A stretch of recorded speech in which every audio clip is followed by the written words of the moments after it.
জীৱনত প্ৰথম লগ পোৱাতেই সন্তুষ্ট কৰিব খোজে কাৰোবাক, নামটো মনত ৰাখক। যেতিয়া কাৰোবাক লগ পালেই আপোনাৰ নাম ধৰি মাতে খুব ভাল নালাগে জানো? কাৰোবাক নাম ধৰি মনত ৰখা মানেই এটা ব্যক্তিগত স্বীকৃতি হয়। আপুনি তেওঁক মূল্য দিছে কাৰণে তেওঁৰ নামটো মনত ৰাখিছে। কাৰোবাৰ নাম মনত ৰাখিছে মানেই তেওঁ আপোনাক সহজেই বিশ্বাস কৰিব। তেওঁক জয় কৰিলে আপুনি। নামটো মনত ৰাখিবলৈ নম্বৰ 1 মনোযোগী হওক আপুনি।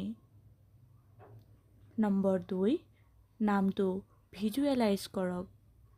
নামটো যদি সোণেশ্বৰ, সোণৰ ঈশ্বৰ, তাক আপুনি কল্পনা কৰক।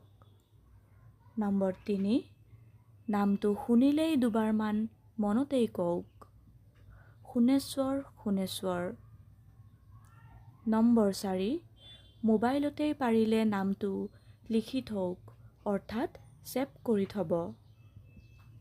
নম্বৰ 5 মানুহজনক লগ পোৱাৰ পিছত দুবাৰমান মনতেই নামটো ৰিভাইজ কৰক, নামটো সোণেশ্বৰ বৰা, সোণেশ্বৰ বৰা। এনেকৈ নাম মনত ৰাখক, ৰাজনীতিবিদৰ হৈ যাব পাৰিব। ভাল পাব আপোনাক সকলোৱে।